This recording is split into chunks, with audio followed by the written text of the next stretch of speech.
ಏನು ಬದಲಾಗಿದೆ? ರಾತ್ರಿ 12 ಗಂಟೆ ಹೊಡಿತು ಅನ್ನೋದು ಬಿಟ್ರೆ ನಿನ್ನೆ ಏನಿತ್ತು ಅದೇ ಇವತ್ತು.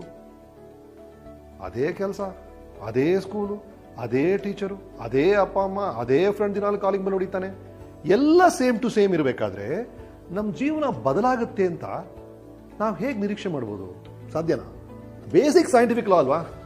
Output is proportional to input. ಯಾವುದು ಬದಲಾದಾಗ ಜೀವನ ಹೇಗೆ ಬದಲಾಗುತ್ತೆ? ಆಗುತ್ತೆ.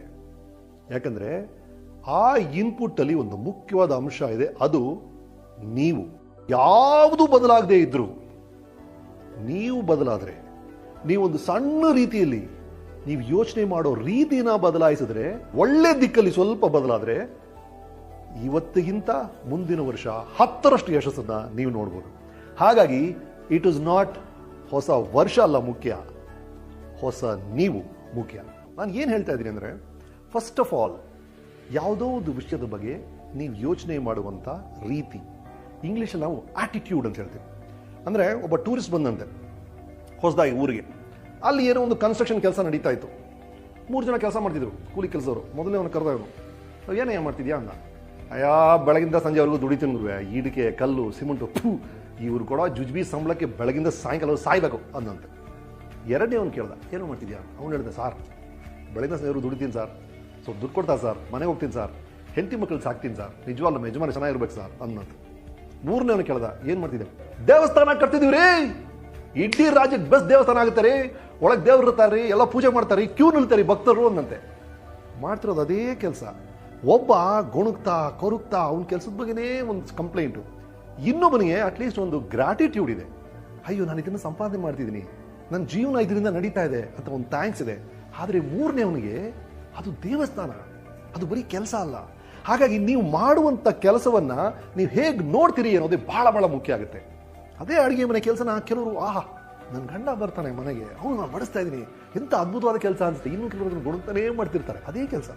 ಹಾಗಾಗಿ ನೀವು ಮಾಡುವಂಥ ಯಾವುದೇ ವಿಷಯವನ್ನ ಮನಸ್ಫೂರ್ತಿಯಿಂದ ಮಾಡಿದಾಗ, ಹೃದಯ ತುಂಬಿ ಮಾಡಿದಾಗ, ಅದನ್ನು ಪ್ರೀತಿಸಿ ಮಾಡಿದಾಗ, ಕಾಯಕವೇ ಕೈಲಾಸ ಅನ್ಕೊಂಡು ಮಾಡಿದಾಗ ಅದರ ರಿಸಲ್ಟೇ ಬೇರೆ. So the first thing is attitude. ನೀವು ಒಂದು ವಿಷಯನ ಹೇಗೆ ನೋಡ್ತೀರಿ, ನಿಮ್ಮ ಕೆಲಸ ಮಾತ್ರ ಅಲ್ಲ, ಎಲ್ಲ ವಿಷಯದ ಬಗ್ಗೆನೂ ನೀವು ಪಾಸಿಟಿವ್ ಆಗಿ ನೋಡಿದ್ರೆ, ಆಹಾ ಜಗತ್ತೆಲ್ಲ ಚೆನ್ನಾಗಿದೆ, ಎಲ್ಲರೂ ಸಹಾಯ ಮಾಡ್ತಾರೆ, ತುಂಬ ಜನ ಒಳ್ಳೆಯವರು ಇದ್ದಾರಪ್ಪ ಅಂದ್ರೆ ನೀವು ಅಂದ್ಕೊಂಡ್ರೆ ಅದು ಸತ್ಯ. ಎಲ್ಲ ಬರೀ ಫ್ರಾಡ್ಗಳು, ಎಲ್ಲ ಕೆಟ್ಟವರು ಮಾತ್ರ ನೀವು ಅಂದ್ಕೊಂಡ್ರೆ ಅದೂ ಸತ್ಯ. ನೀವು ಒಳಗೆ ಏನು ಅನ್ಕೋತೀರೋ ಅದೇ ಜಗತ್ತು. ಹೊಸ ವರ್ಷದಲ್ಲಿ ಎರಡನೇ ಮುಖ್ಯವಾದ ಪಾಯಿಂಟ್, ನಿಮ್ಮ ಬಗ್ಗೆ ನಿಮಗೆ ಇರುವಂಥ ಇಮೇಜ್. ಒಬ್ಬರು ಒಂದು ಇಮೇಜ್ ಅಲ್ವಾ, ಇವರು ಆಕ್ಷನ್ ಹೀರೋ, ಅವರು ರೊಮ್ಯಾಂಟಿಕ್ ಹೀರೋ, ಇವರು ಕಾಮಿಡಿ ಹೀರೋ ಅಂತ ಬೇರೆ ಬೇರೆ ಇಮೇಜ್ಗಳಿದೆ ಅಲ್ವಾ. ಅದೇ ಥರ ನಿಮ್ಮ ಬಗ್ಗೆ ನಿಮಗೆ ಇರುವಂಥ ಇಮೇಜ್ ಯಾವುದು ಅನ್ನೋದೇ ಮುಖ್ಯ. ಎಷ್ಟೊಂದು ಜನ, ನಾನು ತುಂಬ ಸಣ್ಣ, ನಾನು ಡುಮ್ಮ, ನಾನು ಸೋಡಾ ಬುಡ್ಡಿ, ನಾನು ಕರಿಯ, ಇದು ಬರೀ ತಮ್ಮ ಬಗ್ಗೆ ತಾವೇ ಅನುಮಾನ ಪಡ್ಕೊಂಡು ಒಂದು ಕೀಳರಿಮೆ ಶುರು ಆಗ್ತಿದೆ. ಅದರ ಅಗತ್ಯ ಇಲ್ಲ ಅಂತ ನಾನು ಹೇಳ್ತಾ ಇದ್ದೀನಿ. ಇದನ್ನೆಲ್ಲ ದಾಟಿದ್ದು ಜೀವನ. ನಿಮ್ಮ ಒಳಗಿರೋ ಸತ್ವ ಮುಖ್ಯ, ನೀವು ಹೊರಗಡೆ ಹೇಗೆ ಕಾಣ್ತಾ ಇದ್ದೀರಿ ಅದೆಲ್ಲ ಮುಖ್ಯ.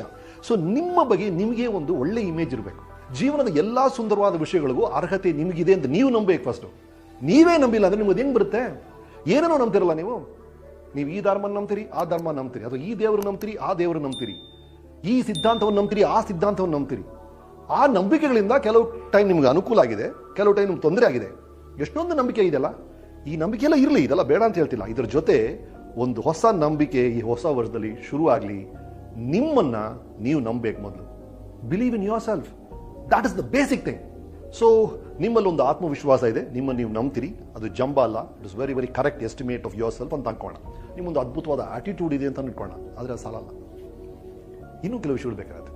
ನಿಮ್ಮ ತಲೆಯಲ್ಲಿ ಅದ್ಭುತವಾದ ಐಡಿಯಾಗಳಿರ್ಬೋದು. ನೀವು ರೋಡಲ್ಲಿ ನೋಡ್ತಿರಲ್ಲ, 1000 ಜನ ಇದ್ದಾರಲ್ಲ, ಆ 1000 ಜನ ತಲೆಯಲ್ಲೂ ಒಬ್ಬೊಬ್ಬನ ತಲೆಯಲ್ಲಿ ಒಂದು ಐಡಿಯಾ ಇದೆ, ಖಂಡಿತವಾಗಿದೆ, ಒಂದು ಅದ್ಭುತವಾದ ಐಡಿಯಾ ಇದೆ.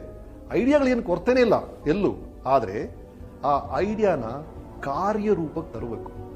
ನಾನೊಬ್ಬ ಡೈರೆಕ್ಟರ್ ಆಗಿ ದಿನಾಲು ಬೆಳಗ್ಗೆ ಆಕ್ಷನ್ ಅಂತಿರ್ತೀನಿ. Action, that is the most important thing. ಬರೀ ಐಡಿಯಾ ತಲೆಯಲ್ಲಿ ಉಳಿದಲ್ಲಿ ಏನರ್ಥ ಇದೆ? ಕಾರ್ಯರೂಪದಲ್ಲಿ ಆ ಐಡಿಯಾ ಬರಲಿಲ್ಲ ಅಂದ್ರೆ ಐಡಿಯಾ ಇದ್ದಿದ್ದು ವೇಸ್ಟ್. ಹಾಗಾಗಿ ಅದನ್ನು ಕಾರ್ಯರೂಪಕ್ಕೆ ತರುವಂತ ಎಲ್ಲ ತಯಾರಿಕೆಗಳನ್ನು ನೀವು ಮಾಡ್ಕೋಬೇಕಾಗುತ್ತೆ. ಸುಮ್ಮನೆ ದುಮ್ಕೋದಲ್ಲ. ನನಗೆ ಈಜಕ್ಕೆ ಇಷ್ಟ ಆಗ್ಬಿಟ್ಟು ಸಮುದ್ರ ದುಮ್ಬಿಟ್ರೆ ಅಲ್ಲಿ ಮುಳುಗ್ಬಿಡ್ತೀರಾ. ಈಜೆ ಕಲಿಬೇಕಲ್ವಾ first. So the most important thing is preparation. ತಯಾರಿಕೆ. ನೀವು ಏನು ಆಗಬೇಕು ಅಂತ ಇಷ್ಟಪಡ್ತೀರೋ ಅದರ ಕಡೆ ಎಲ್ಲ ತಯಾರಿಕೆ ನೀವು ಮಾಡ್ಕೋಬೇಕಾಗುತ್ತೆ. ಆ ಕೆಲಸದ ಹೋಗಿ ನುಗ್ಗೋಕೆ ಮುಂಚೆ ಕಣ್ಣು ಮುಚ್ಕೊಂಡು ನುಗ್ಗೋದ್ರ ಅರ್ಥನೇ ಇಲ್ಲ. So please be prepared. ಎಲ್ಲೊಂದು ಕಡೆ ಅದ್ಭುತವಾಗಿ ಓದಿದ್ದೆ, luck is when opportunity meets preparation ಅಂತ. ಅವನು ಅದೃಷ್ಟ ಗುರು ಅವನ ಮೇಲೆ ಬಂದ್ಬಿಟ್ಟ ಅಂದರೆ ಅದೃಷ್ಟ ಅಲ್ಲ ಅದು. ಅವನಿಗೆ ಅವಕಾಶ ಬಂದಾಗ ಅವನು ತಯಾರಾಗಿದ್ದ ಅಂತ ಅರ್ಥ. ನೀವು ತಯಾರಾಗಿದ್ದಾಗ ಅವಕಾಶ ಬರಬೇಕು. ಪಾಪ ಕೆಲವರು ತಯಾರಾಗಿರ್ತಾರೆ, ಅವ್ರಿಗೆ ಅವಕಾಶಗಳು ಬರೋದಿಲ್ಲ. ಹಾಗಾಗಿ ಈ ಪ್ರಿಪರೇಷನ್, ತಯಾರಾಗಿರೋದು ಮತ್ತು ಅವಕಾಶ ಎರಡೂ ಮುಖ್ಯ ಆಗುತ್ತೆ. ಆಗ ಅವಕಾಶ ಯಾವಾಗ ಬರುತ್ತೋ ಗೊತ್ತಿಲ್ಲ, ನಿಮ್ಮನ್ನು ಹುಡ್ಕೊಂಡು ಬರುತ್ತದೋ. ಆವಾಗ ನೀವು ತಯಾರಾಗಿರಬೇಕು. ನೀವು ತಯಾರಾಗಿಲ್ಲದೆ ಇದ್ರೆ ನಿಮ್ಮ ಜೀವನ ದೊಡ್ಡದಾಗಿ ಬದಲಾಗಲ್ಲ.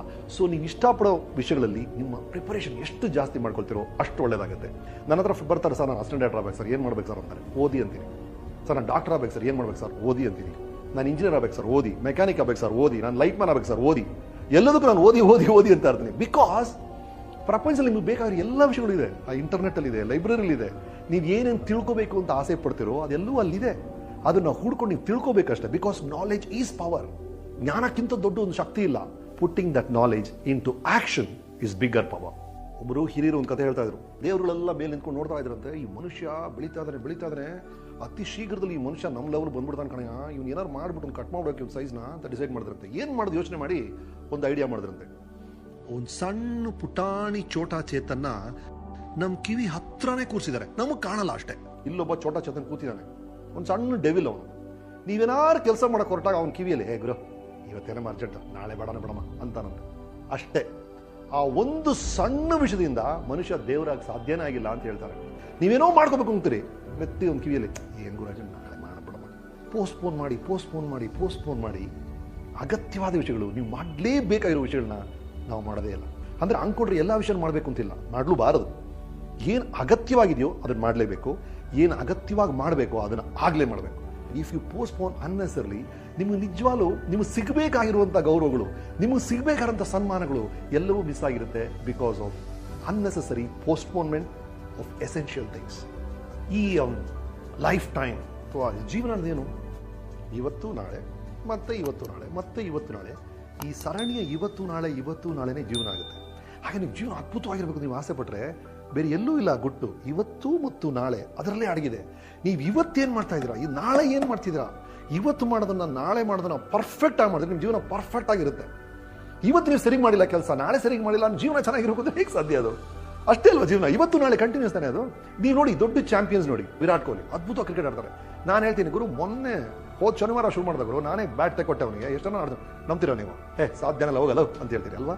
ಅಂತ ಒಂದು ಸಾಧನೆ ಮಾಡಬೇಕಾದ್ರೆ ಅದ್ರ ಹಿಂದೆ ಅಷ್ಟೊಂದು ಪರಿಶ್ರಮ ಇರ್ತದೆ, ನಿಮ್ಗೆ ಗೊತ್ತಿದೆ. That is logic. ಒಳ್ಳೆ ಜಿಮ್ ಬಾಡಿ ಇರೋನು ನೋಡ್ತೀರಿ ಬಸ್ ಸ್ಟ್ಯಾಂಡಲ್ಲಿ, ನಿಮಗೆ ಗೊತ್ತಾಗುತ್ತೆ ಇವ್ನು ದಿನ ಎಕ್ಸರ್ಸೈಸ್ ಮಾಡ್ತಾನೆ ಕಣೆ, ನೋಡಿದ್ರೆ ಗೊತ್ತಾಗುತ್ತೆ ಅಂತ. ಎವ್ರಿ ಡೇ ಅವ್ನು ಜಿಮ್ ಹೋಗ್ತಾನೆ, ಎವ್ರಿ ಡೇ ಅವ್ನು ಎಕ್ಸರ್ಸೈಸ್ ಮಾಡ್ತಾನೆ, ಅದಕ್ಕೆ ಅವ್ನ ಬಾಡಿ ಹಂಗಿದೆ. ಅದು ಎಲ್ಲ ಫೀಲ್ಡಲ್ಲೂ ಅದು ಅಪ್ಲೈ ಆಗುತ್ತೆ. ಅದು ದಿಢೀರಂತ ಆಗೋದು ವಿಷಯ ಅಲ್ಲ. ಕಾನ್ಸ್ಟೆಂಟ್ ಎಫರ್ಟ್ ಅದು. ಹಾಗಾಗಿ ನಮ್ಮ ದಿನನಿತ್ಯದ ಅಭ್ಯಾಸಗಳು, ನಮ್ಮ ದಿನಚರಿ ನಮ್ಮ ಜೀವನವನ್ನ ನಿರ್ಣಯ ಮಾಡುತ್ತೆ. ಹಾಗಾಗಿ ಬೆಳಗಿಂದ ಸಂಜೆವರೆಗೂ ನಮ್ಮ ಜೀವನ ನಾವು ಏನು ಮಾಡ್ತಾ ಇದ್ದೀವಿ, ಇದರಲ್ಲಿ ಒಂದು ಸಣ್ಣ ಬದಲಾವಣೆ ಆದರೆ, ಒಳ್ಳೆ ರೀತಿ ಬದಲಾವಣೆ ಆಗಿದ್ರೆ ನಮ್ಮ ಜೀವನ ಬದಲಾಗುತ್ತೆ ಅನ್ನೋದೇ ಕಾಮನ್ ಸೆನ್ಸ್.